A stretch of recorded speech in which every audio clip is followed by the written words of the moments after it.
Hello, hello, hello. We have us. We have us. Properties. No, we're good on one side. We just need to do the others. Okay. Hello, hello. Say things. Hello, hello. I forgot to mute the live stream. I was like, why am I hearing? We are officially here-ish. I forgot that when I do 4 people, I have to change the settings. It's all good now. We're good. Sorry, it's my fault. Good morning, everyone. We are here. Yes, Jenna is indeed here as well. Hi. We have Meg, Devin, Jenna. We are going to be talking about Gencon, going through some things. We didn't discuss the format at all, so we're just going to figure it out, but it will be a bit of a Gencon recap at different points in different ways. Also, when I switch to the other screen, I'm going to have to plus up the sound again. It is what it is. But, Devin, how's your day been? It's been good. It's just like one of those times where, like, with the new job, it's like anytime I go a span of days without doing anything, it's like the emails just start rising. And I'm also one of those people that my preference, I don't know if it's like ADHD or something, my preference is there to be no notifications. Me too. On my emails. Oh my god. Kevin! Thank you, Kevin. You're a prince. And so it's just like Hello, Foster the Meeple. is that has to be Jeff, because I feel like that is said in the voice of Tom Segura. So It's always Jamie. But maybe it's Jamie. It's okay. I love Jamie too. But yeah, no. So I'm doing all right. Today's going well. I just have a bonanza amount of stuff to.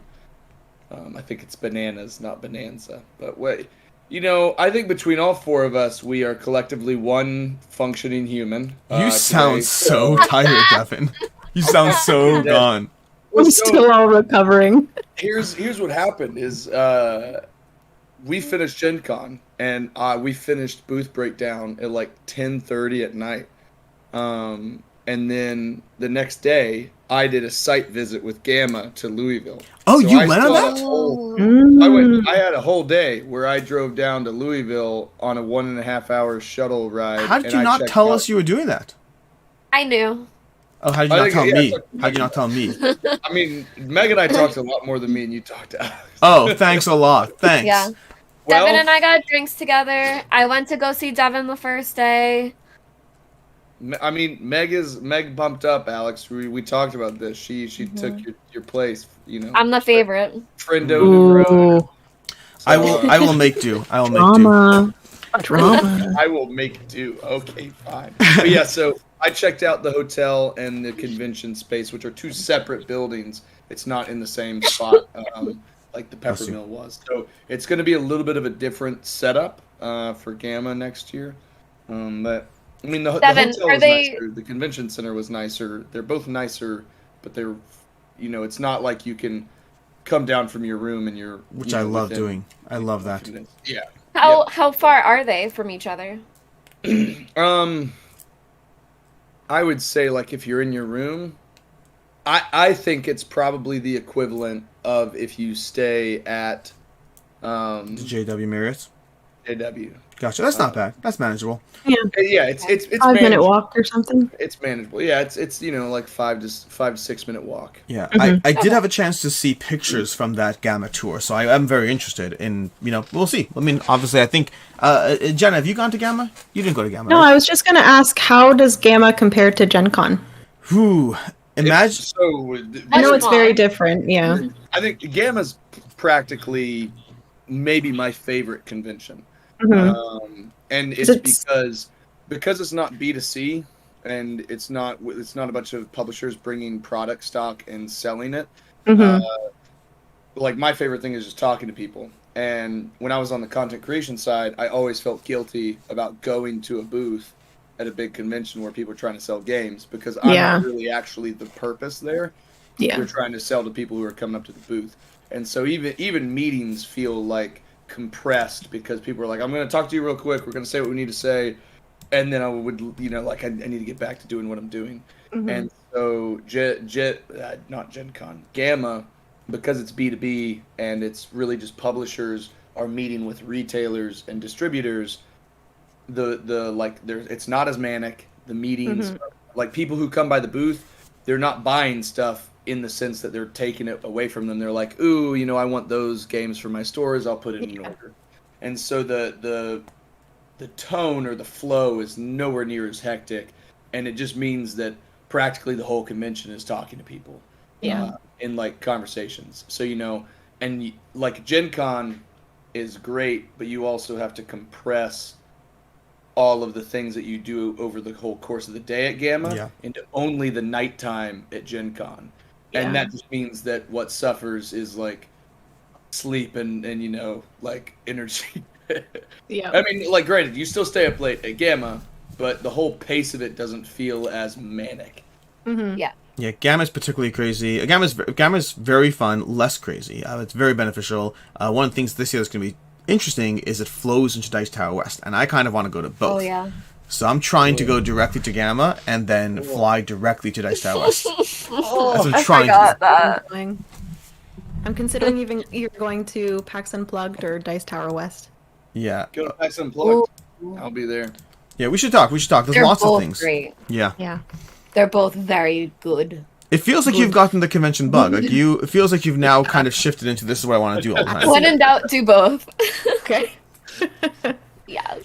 I love how was it just Level Up that Jenny, you were like, I'm nervous about doing this. nervous. And now you're like, I have 13 pre-scheduled trips for the next year. It's bad. It is bad, but it's a lot of fun. Conventions are, there's so much about like just seeing people you appreciate and being able to forge bonds with so many people. Every single convention I go to, I walk away with more friends, which is just, it just makes it so satisfying. It's hard to turn down. I've shifted. I've spent, over the past year, I've spent less and less money on board games and more money on conventions because that's where I want to be right now. But yeah. Anyways, with that said, this is a conversation around Gen Con, and we are way too long to this video. We have not talked about Gen Con that much at all. To that end, this is fairly open-ended.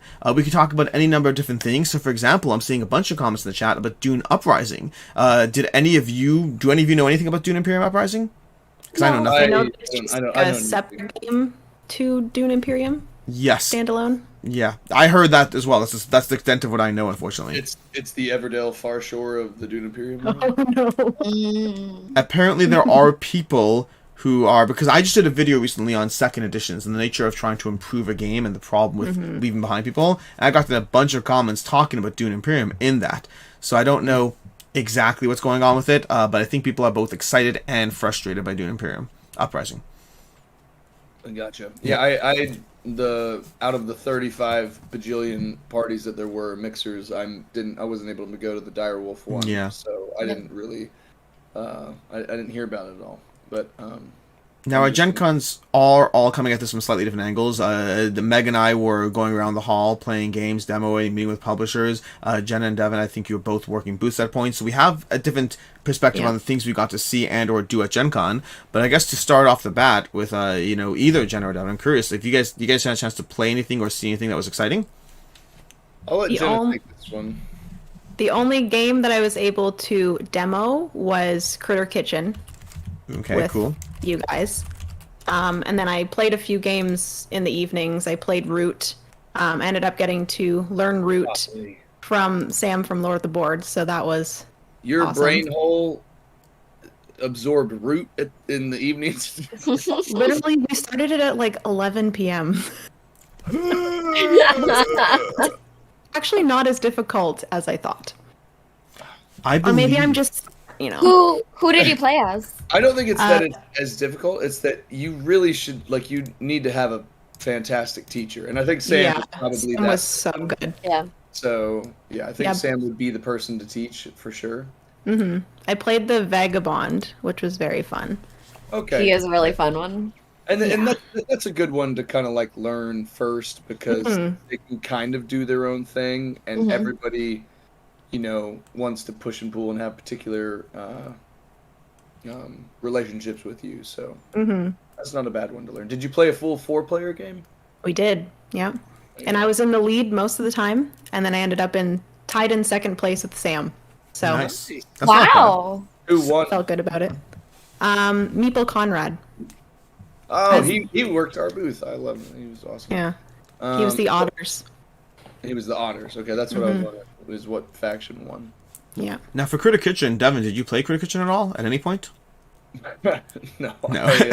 I just watched other people play it, and by watched I mean I came by, saw if you guys wanted water, and then left. So, I mean, I sat down by you and then by Amy for like I think a minute or two at a time, and it looked like you guys were, compiling ingredients to put for dishes, and the volume of ingredients that you do for each dish will dictate the amount of stars that you get from finishing the dish. The quality. It looked like you guys were trying to hide what dishes you were going for from each other, or in terms of like the mix of ingredients that you had, since you had the player screen. And then it looked like there was some type of like worker placement or ingredient drafting in the center, which I assume are shops where you So it's effectively, Critter Kitchen is no effectively blind bidding. It's kind of like you have these 3 workers and you're kind of determining where the workers are going to go to the different locations you have. And the problem is workers that carry more go slower, and there's not always enough ingredients. So you're trying to mentally read who's going to go where and which areas are the most compelling, and then trying to decide whether you go there with your pink person that can snatch something up very quickly, or whether you try to get a little greedy and hope to get as much as possible out of it, but possibly at the cost of not getting anywhere near enough. So you're trying to plan around that. Also successful. Thank you very much. Gencon was very fun. But the game has the rules weight of Flamecraft, the art of Flamecraft, but to me it's crunchier than Flamecraft because of the amount of decisions you're making as far as how to gather your ingredients across 7 rounds of play, both to accomplish these challenges every single round, but then also to go ahead and please the critic that's going to be assigned at the beginning of the game. And there's also a degree of hidden information as you try to figure out the critic's goals. Overall, it's just one play for me, and I'm very intrigued to see how it handles 3 and 4 players in terms of that player count. But I definitely, I'm somebody who bounced off is probably too extreme, but I Flamecraft wasn't as much for me. It's a game that I think is charming and beautiful, but gameplay I don't find is satisfying enough. And Critter Kitchen I think did hit that good blend of accessibility and a little bit more meatiness to it. Yeah, I think based off of the first play of Critter Kitchen, I think I might like the gameplay of Critter Kitchen better than Flamecraft. I think Critter Kitchen does something a little bit more unique than Flamecraft does. Yeah, I definitely enjoyed it. I think part of it is that everyone is bidding for the same thing, so you're paying a lot more attention to like what other people are taking from you and going for, as opposed to like Flamecraft, you kind of assess your turn as it comes up and not too much. I mean, things change in between, but not as much as you're drafting everything I needed. Yeah, Stacey, I think I like that interaction. Solo would be hard on Critter Kitchen just because so much of the game is about trying to read your opponents. So I don't know. I don't think Yeah. there is. I talked to Peter about it, and they're trying to figure out a way to do it. Yeah. But it's a hard one. I think he said it would be similar to Flamecraft, where it would be a very high stretch goal, like that they would have to push really hard to essentially fund the possibility of exploring that further. Yeah. From a mechanics standpoint. Yeah, and Devin, did you see anything at all, Devin? Yeah, so I'm trying to remember if it was a setup day or if it was the actual first Thursday. I think it might have been Wednesday night. Yeah, it was Wednesday night because it was the Cosmoctopus launch party. After the launch party, once I finished cleaning up, Jeremy Howard and I went to go get some dinner and drinks together. And then once we got done with that, which was like 11:30 at night, Roy had just finished dinner as well. And he was like, so you guys want to like play Last Light now? And I mean, for the people in the comments that don't have the context, I've been trying to coordinate with Roy for like the last 4 consecutive conventions to play Last Light. And I would, before he messaged me, I was like, oh man, Jeremy, are we going to be responsible and go to bed at like midnight tonight? And then Roy messaged us, and I was like, Jeremy, you want to go play Last Light with me? And he said yes. And so me and Jeremy went to go play Last Light. We played with Roy, Chris, and Wendy, and then also, I think his name was Mike. He's associated with the Dice Tower. I think he does like a podcast. And so it was 6 of us that played. 6 of us that played. Yeah, that was a really good freeze face there. That was nice. There were about 6 of us that played, and it was a lot of fun. I liked it a lot. Roy did a great job on it, and it was definitely he captured the essence of like a big 4X game, and he was able to find a way to do it in a fast pace. And I mean, we goofed around, we chatted, we were very, very like not optimal in terms of the speed at which we played, and we still finished in 90 minutes flat. And that was what So- player count? 6 people. Wow. That's that's disappointing to me. That's the longest game of Last Light I've even heard of. But that's what I'm saying though. Is like we were goofing off. We started at 11:30 at night, and we still finished in 90 minutes. And that was with the teach and everything. So, Did you guys play with like the fancy deluxe version? we did play with all the fancy deluxe versions. And then I was like, "How much is this?" And he was like, $250, and I was like, "I will have to wait." The retail edition of the game, it comes in at around 60, if I'm not mistaken. It's fairly affordable. I don't know the pretty good. differences though. So the difference is that if you get the retail versus the deluxe, is all of the resources are cardboard, all of the ships are cardboard. The only thing that remains deluxeified in the retail Planets. version is the planets. The planets are always 3D planets. Oh wow. I Which is hate- actually which is actually interesting because I would prefer the ships and the resources to be like the nicer thing. But it does have a really cool presence on the board. So I think Roy did a really fantastic job. There's a crazy amount of variability with the different alien factions, and then all of the different development cards that can be like your civilization or ship upgrades or ship mods. So all of those different things kind of combine for a lot of different, like people were doing way different strategies. Oh, thank you, Jamie. I appreciate that. Tell Jeff I love him too. Yeah, I'll say that. Amy, I'm both of you. Jeff and I were vibing in that group chat before. As much as I love Last Light, I'm not sure that the retail to deluxe is worth that price differential. I think the planets. It's huge. It's like $150 or something like that. Yeah, and like I don't think the components are amazing either. I think the tail presence is very good, but none of the plastic components or ships do I think of as being like, oh my gosh, they really add. Like if you're talking about like Awakened Realms, the miniatures versus the standees, I think it's such a huge upgrade. But like cardboard ships compared to their plastic miniatures, I think the plastic miniatures are fine. I don't think they're amazing. I would just get the retail at that price point, honestly. In the retail, does the star in the center light up? No, the light up thing I believe is also attached to the deluxe version. I think that's even more super deluxe. I don't think it's even standard. I think it's something you have to get extra. Super deluxe. The way he said that. I was like, oh shit. There were levels of extras you can get on the campaign.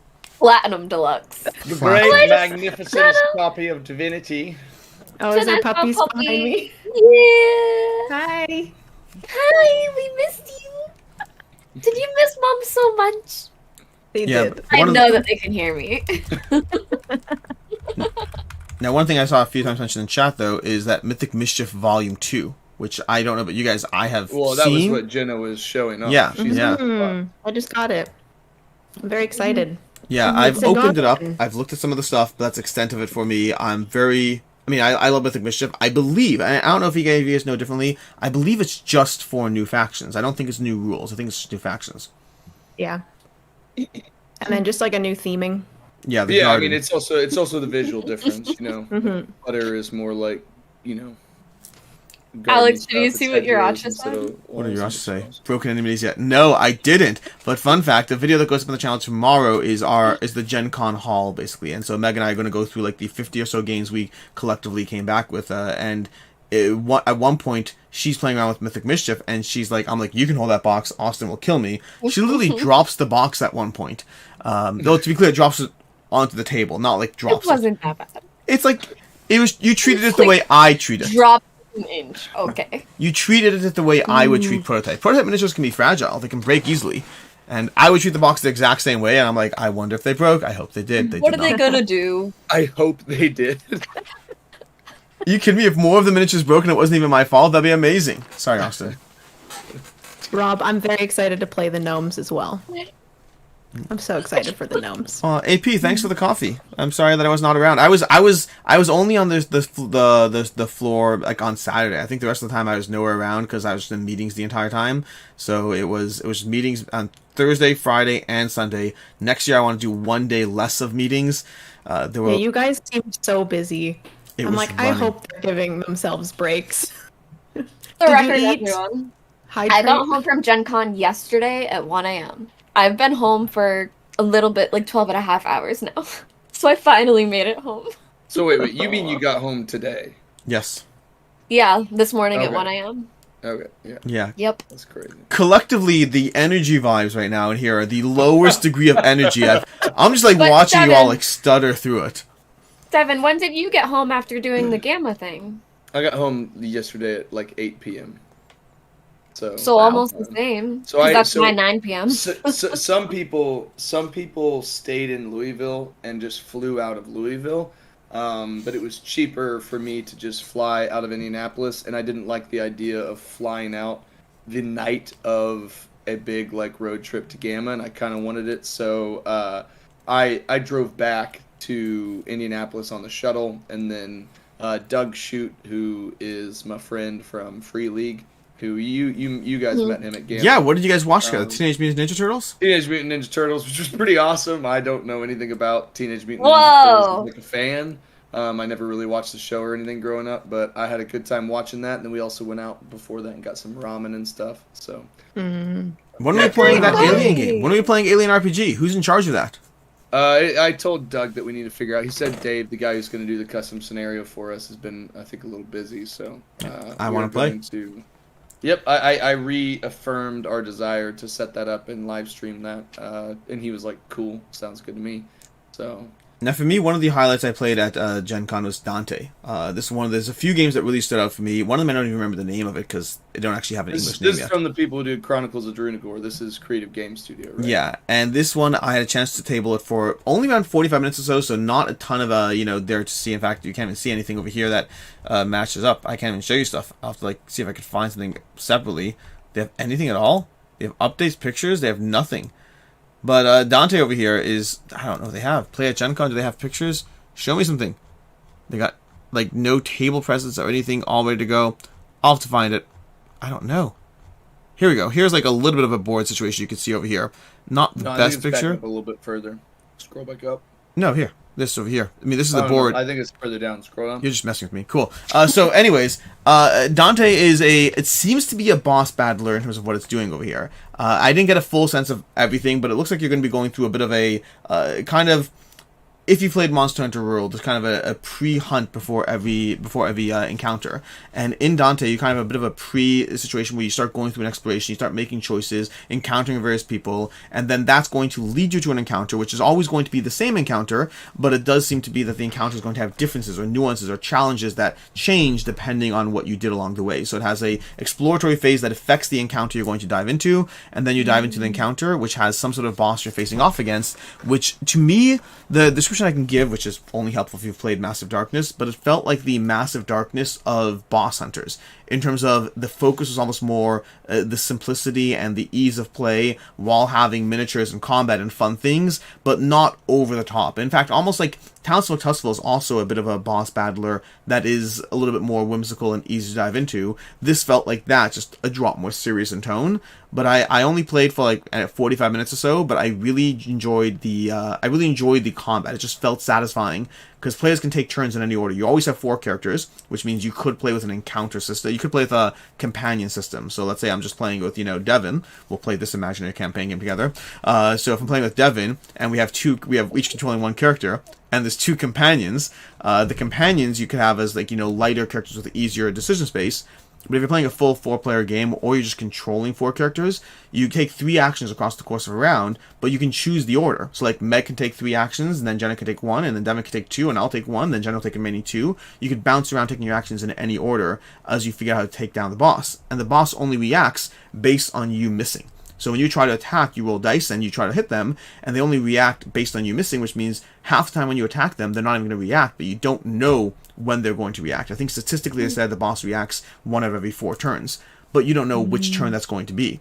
So sometimes, Meg will shoot an arrow into the boss, hoping that might trigger the boss to then react, and you don't necessarily know what the reaction will be until you learn the boss a bit more, but maybe that causes it to react, jumping forward to attack you and running into a trap. I'm not understanding this. So I thought you said it only reacts if you miss. Yes. So how would shooting her with an arrow? 2 answers there. The first is that missing? the first answer is that, but the way it works is it's based on the dice you're rolling. So you can hit and have enough misses to trigger. meaning the more dice you roll, the more combat symbols you're hitting with, and you need certain thresholds to hit. So the boss is more likely to react if you miss entirely, but you also could end up hitting it and still have enough misses in your roll that you kind of get both. It sounds like the most like encouraging monster to fight against possible. It's like, hey, if you miss, I'm gonna make you pay for it. Thematically, think of it as if you're hitting the monster. Thematically, think of us like charging and hitting it on, and we keep attacking it. It's just trying to survive. It's when you stumble and miss and you don't land the blow that it has an opportunity to breathe and react back. So thematically, it doesn't actually even not make sense. Mm-hmm. Sure, yeah, it's like, it's just, physical cowardice. Remember Lord of the Rings? What's his name? Boromir? Getting those, it's kind of hard to react when those, large arrows are puncturing through your chest. But when you miss, that's when you catch your breath and charge back at the orcs. Mm-hmm. It works, Devin. It He works. died. Boromir died, yes. The orc didn't miss. That she wants to see some more chaos, so. I noticed. See more chaos? Let's see the chaos. I commented on the energy being a little down because all of you are exhausted. I thought I should just throw this up and just let popcorn rain down, but I don't want to pick that up afterward. Yeah, so Dante though. Alex, you talking about Dante triggered my memory, and Yes. Meg, I'm also curious how you felt about this because we didn't do it at the same time, but I know that you also did it for sure. A highlight for me at the show was getting to demo the upcoming game from the creators of Witcher: The Old World. So I got to check out That we can't say things about, just so you know.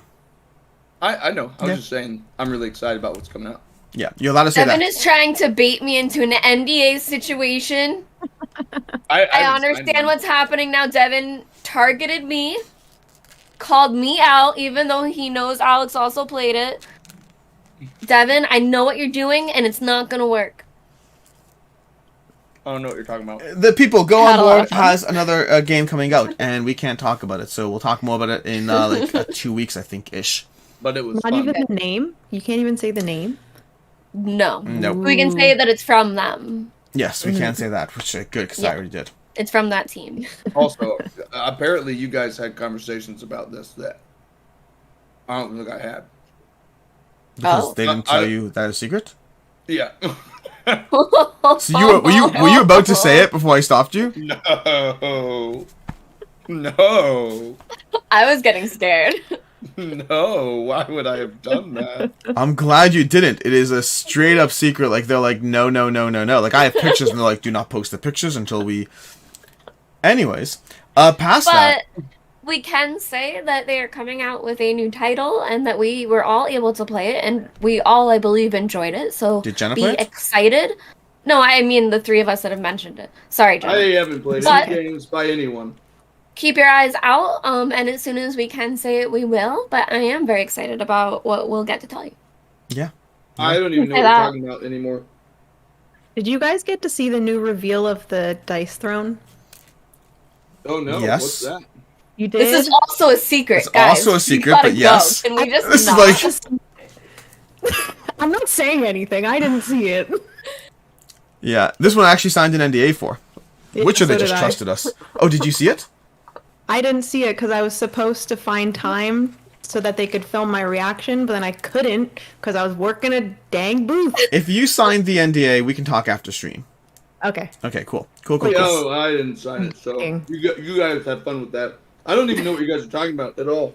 Yes, Dice Throne is coming out with more stuff, and what I can say is that I'm excited about the more stuff that it's coming out with. I will not say more than that. They've already teased that they're coming out with more stuff. This is not secret There information. is a teaser trailer. Check out the teaser trailer. Yes. Yeah. That's all I've seen. Anyways, we will not talk about Dice Throne, Ryan. I'm sorry, unfortunately.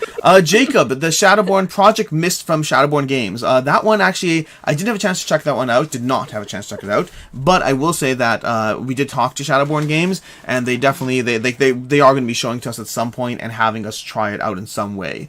So I don't know exactly more there, but I'm going to know more probably by the end of the year. But we'll find it out. I don't think you're allowed to talk about that. Oh, I'm allowed to talk about I that. signed an NDA about that. But what I will talk about next is this is a whole bunch. I'm just bouncing around over here, but the next one Wait, can I say something? yes, I can NDA. talk about the next thing. you could. It's right on the screen. Talk And this about is it. a public thing we're allowed to talk about.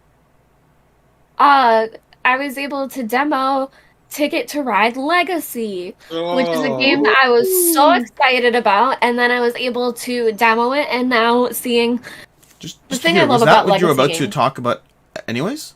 Yeah. You know it's on the screen. That's what I was about to say. No. Oh, that's on the screen. That's what I was going to talk about. I only have Discord and chat. That's what I was wondering. Okay, cool. It's on Oh. the screen. Impressive. Well then. That's the game that I demoed from Go On Board too. Was Ticket to Yeah, Ride for Legacy. sure.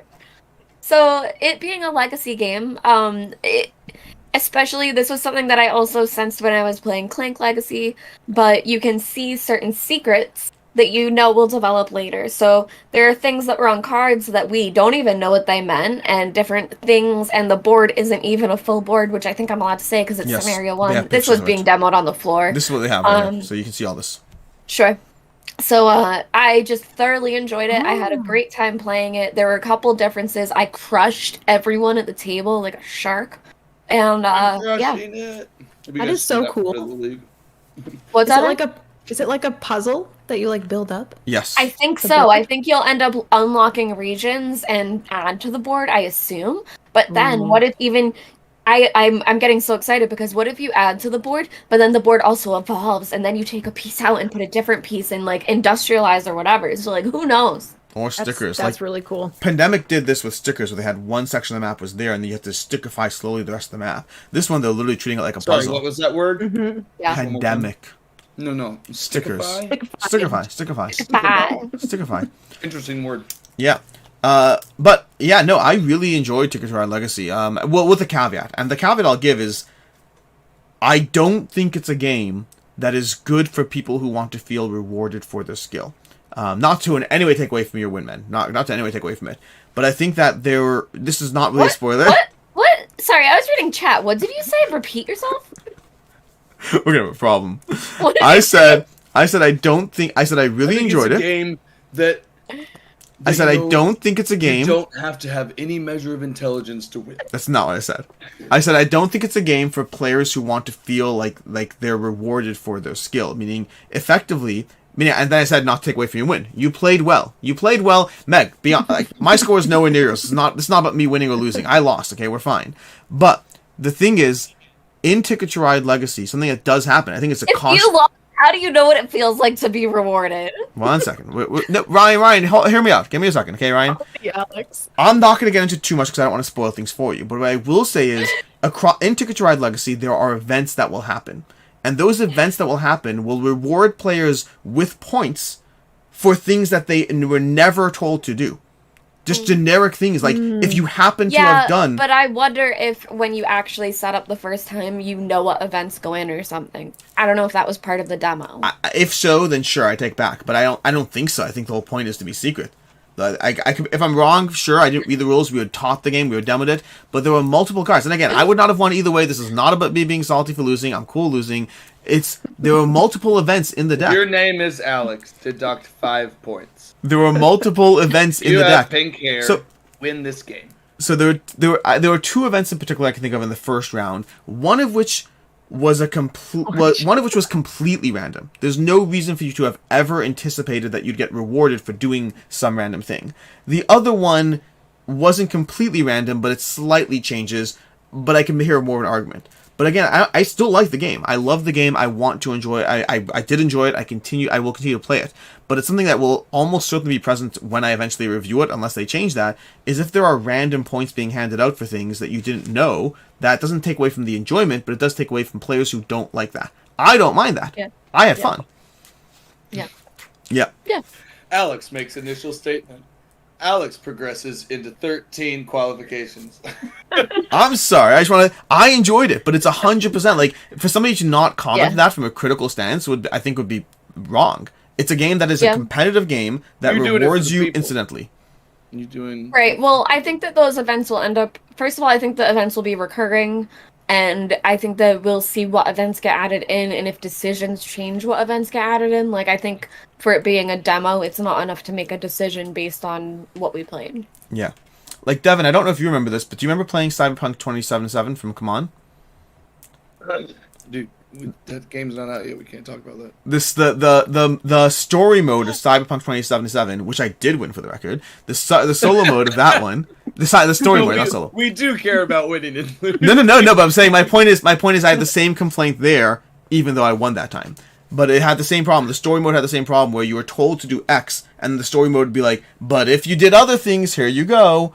And I was like, and that game I did win. I was like, same problem. It's just I enjoyed it, but that's a criticism. Mm-hmm. Anyways, that's Tickets to Ride. Anything else on Tickets to Ride, Meg? Nope. Well, let's talk about one of the bigger things at the convention, which was Lorcana. Oh dang. And Jenna, did you have a chance to play this one? I know you had it, but I don't know if you played it. No, I didn't. Yeah. I'll Devin? go first because I think you and Meg did play it. I give this many. That's how many I give. That. You just don't care about Lorcana at all? I just don't care about it at all. So Lorcana was And then we can move on to people who have played it. So. It was easily the biggest thing of Gen Con. Not even a question. To the point that people were unfortunately stepped on, trampled. I don't know exactly what happened. Oh, really? Something happened. Oh, no. People got hurt. Yeah. I didn't know that. Yeah. I don't know the I know details. that people are lining up at 6 p.m. to buy Lorcana the next day. Yeah. Man, I just can't even imagine. I don't think that the impact on the RPGs will be on the space in general. I don't think it's going to be a big thing. I think that I think the Lorcana people are divided into 3 camps. There's people who play TCGs and are excited. There's people who don't play TCGs and still don't care. And there's a lot of people who fall into the middle category, like where I am, which is I don't play TCGs anymore. And I'm still entranced by this. Like, I like the world. I like the characters. I want to play it. I don't want to obsess about it, but I do want to play it. But, yeah. Meg, what did you think? Ready? I thoroughly enjoyed it. I really enjoyed it. I say this with the context that I haven't played it at all. I could play it and change my mind, but just like offhand, I just don't think I have time to care about a trading card game. Yeah, yeah. I'm kind of nervous that this is going to be a new obsession that I fall down because I started with Pokemon and it was where my heart was, and even things like sleeves and deck boxes, like things, and they're supporting it so well with merch that like I'm like, and then I played the game, so I wasn't. To be completely clear, being a card game player, I was not really interested in it at all. I was like, oh, Disney product, whatever. And then I sat down and played it, and it changed my mind immediately, and I was like, I want to play this now all the time. Because the thing to understand for anyone who demos it is that you're demoing theme decks, and that's just showing you mechanics. And after seeing all of the mechanics, understanding the depth that you can do with the game, like, I really want to see the different combinations of cards. So now it's like, I want enough cards to be able to deck build. It's a 207 card set. What am I supposed to do? Yeah, that's the problem with it. And I'm very intrigued. I worry again the obsession part, and I don't know how deep I'm going to go into it. But I did very much enjoy it after the first play. I am curious. I'm curious how it goes in general, because like it's interesting what you said a second ago about how you weren't interested in it at all, and then you just played it and were pulled into it. Because mechanically, I think you are slightly different in this one. I think mechanically, I definitely saw the potential and the promise about it. And I want to play it more, but I still feel that I both want to like it, but still feel there's room to be convinced more about how much I do or don't like it. And that might require more cards, might require more time, more mechanics.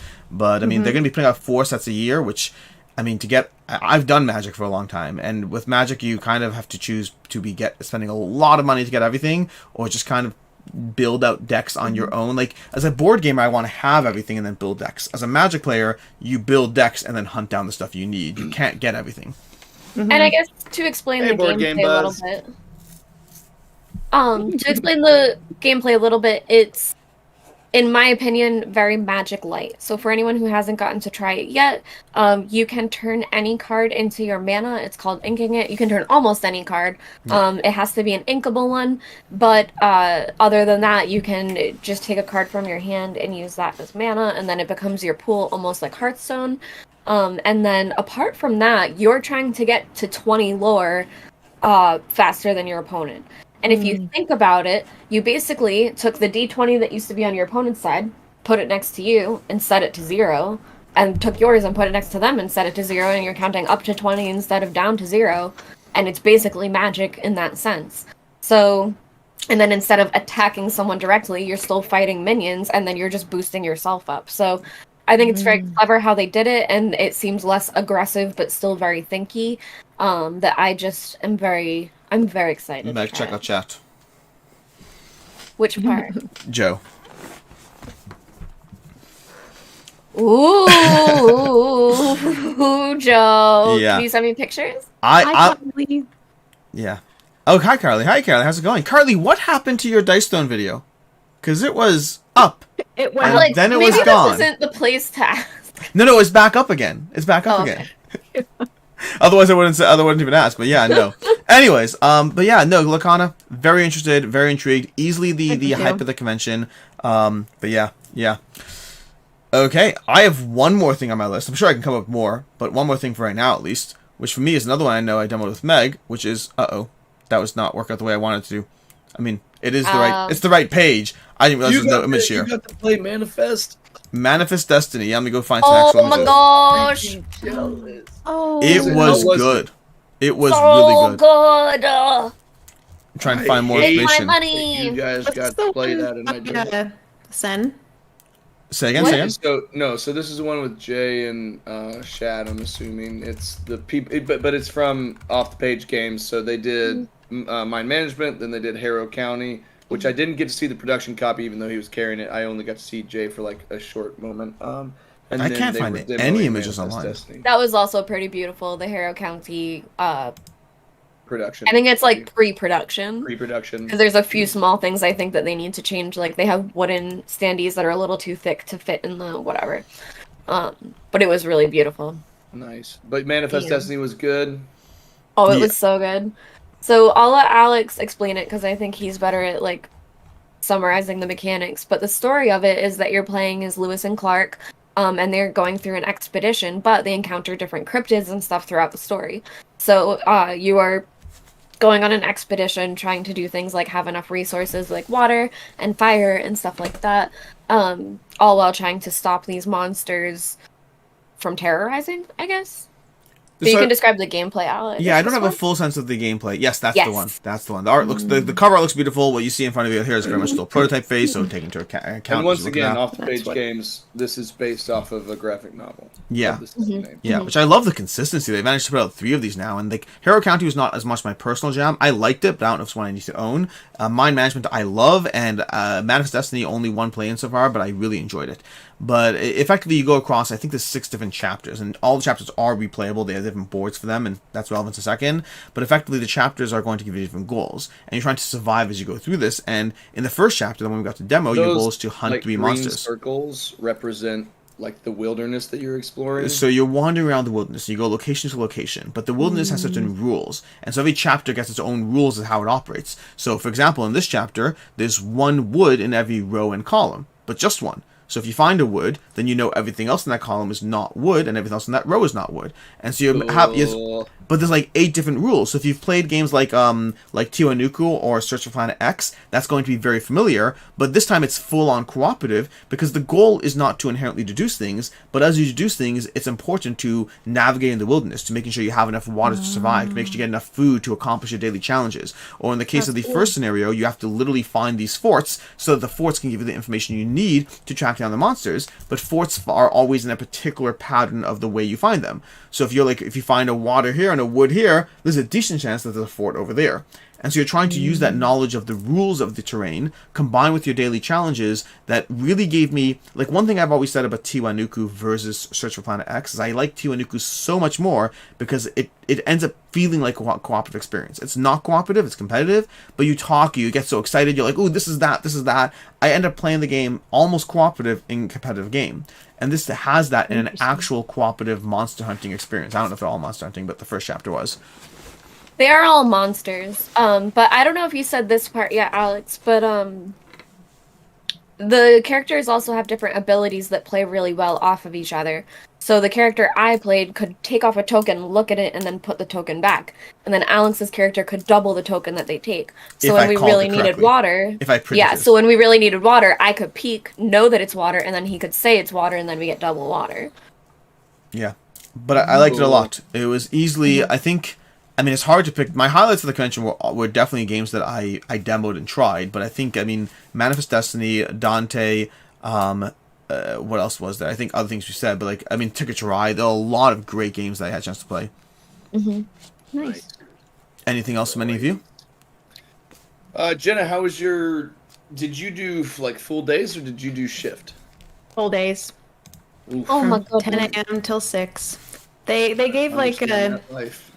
hour and a half break. So I usually like ran off, got food, and then tried to sneak in some sort of publisher meeting. But Yeah. yeah, I think if I go back next week or next year, I'm not gonna work a booth. I'm just Yeah. gonna use the board game It's a garden. lot. Yeah. Yeah, and it's hard No, because I mean that was definitely what I did too because I started off going and I think one of my first ones was PAX Unplugged. Like I worked that for XYZ Game Labs, but that one was they did it in half days, so I only ever just 4-hour shifts, and then I had the other 4. So I didn't think that was too bad because I got my room covered and stuff. Yeah. But if you're doing booth work and you're doing the whole day, it's a whole other thing. Like I mean, Oh, yeah.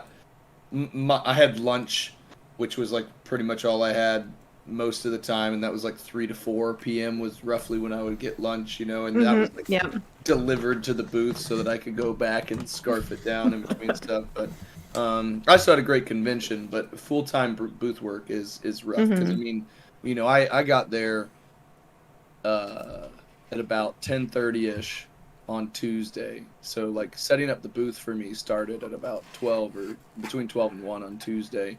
Then we did that Tuesday and Wednesday. And then, then we had the party on Wednesday night. And thank you guys, for coming to that. So I appreciated everyone that was able to make it to that. I thought it was a really good time. But it was just, it was a lot of stuff. It was very different. I've worked booths for Lucky Duck and other people before, but this was just much more an extra level of intensity in terms of time and commitment spent. I I don't know. booth work I don't is- know what's worse, or not what's worse, but like what's more intense is your guys' need to like go from meeting to meeting to meeting to meeting to meeting, or me being nonstop in one place. So from having done both, meaning I've done booth work with GameFound to a degree, I personally prefer the meeting to meeting to meeting. I even though like it's not the same as browsing the hall, I still feel like I get a very strong round robin of the things that Gen Con shows off. And like I started doing it last year, and I had so many good meetings that I did it again this year, but I think I went a little overboard. I went a little too far.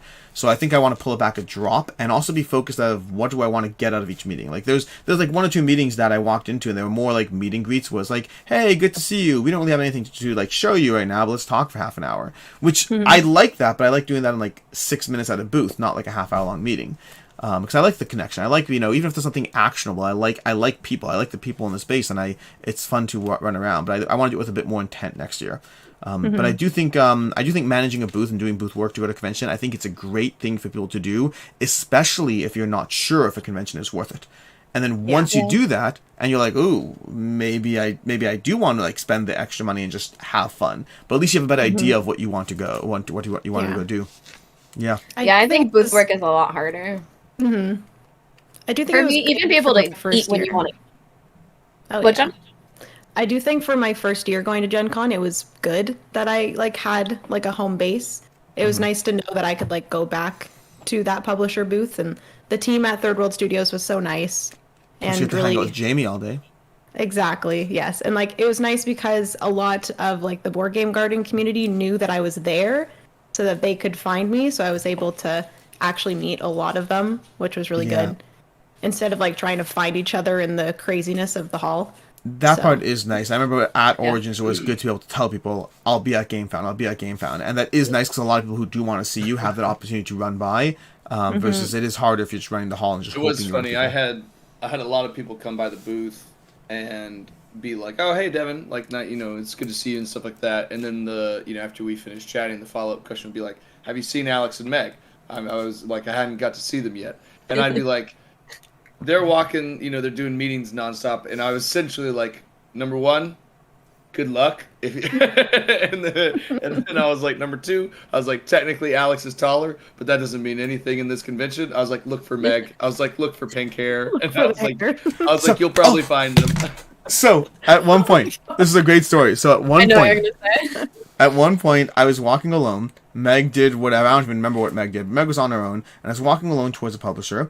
And then I felt something in my backpack briefly, and I just I had a little stuff down in my backpack I was walking around with intentionally, and I felt something. I just looked behind me, nothing, whatever, kept moving, and then a second later, someone said, "Oh my gosh, nice here," and I whipped around, fully expecting and knowing that Meg was behind me and had grabbed something from my backpack, but someone Snuck up else, and stole a stuffed animal, and then the person was like, "I love your hair." just someone said "nice here," and I turned around knowing it would be her because that's regularly what's happening. I'd give away. That's funny. But yeah. That's funny. I think for me, the thing that we haven't talked about that is always my favorite part of any convention, regardless of what you do during the day, is just like nighttime hangouts.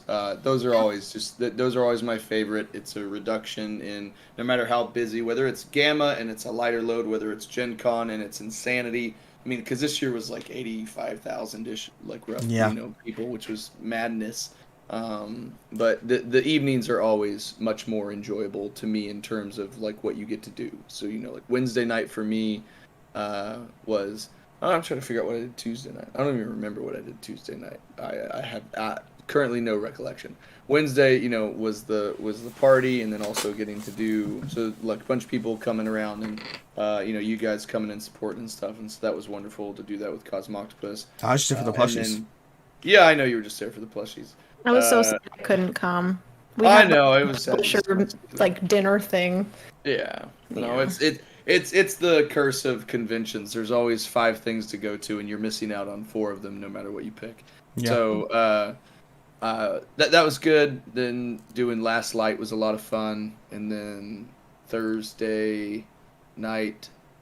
Oh, that was our hangout that kind of happened. Yep. Yeah. Kind of. A surprising amount of people in the chat did not show up to our hangout, but it's okay. Yeah. That's not a call out to you, Jenna. That's a call out to 7,000 people in the chat. It was good though. It was good. It was it was good to see people. Always enjoy spending time with like Travis and Lindsay, and then Jeff, and then did you guys go to Matt's thing, Matt Paquette's, the Be Creative Social? I didn't know about that one at all. Yeah, so so Matt did like a big, essentially like mixer event called the Be Creative Social. It was like 200 people or something. I didn't go to it, but I think Daryl was also part of it too. Daryl Andrews. Yes, Daryl Andrews. I heard about that. Matt's partner for that. Andrew, I did not hear about the Too Many Bones Brass Bags, which I see you mentioned twice, but I'm answering now. Jamie's emoji there says everything. Yeah. I did not hear about the Bass Mags. I've assumed that they'll be doing them for a long time, but did they officially announce them?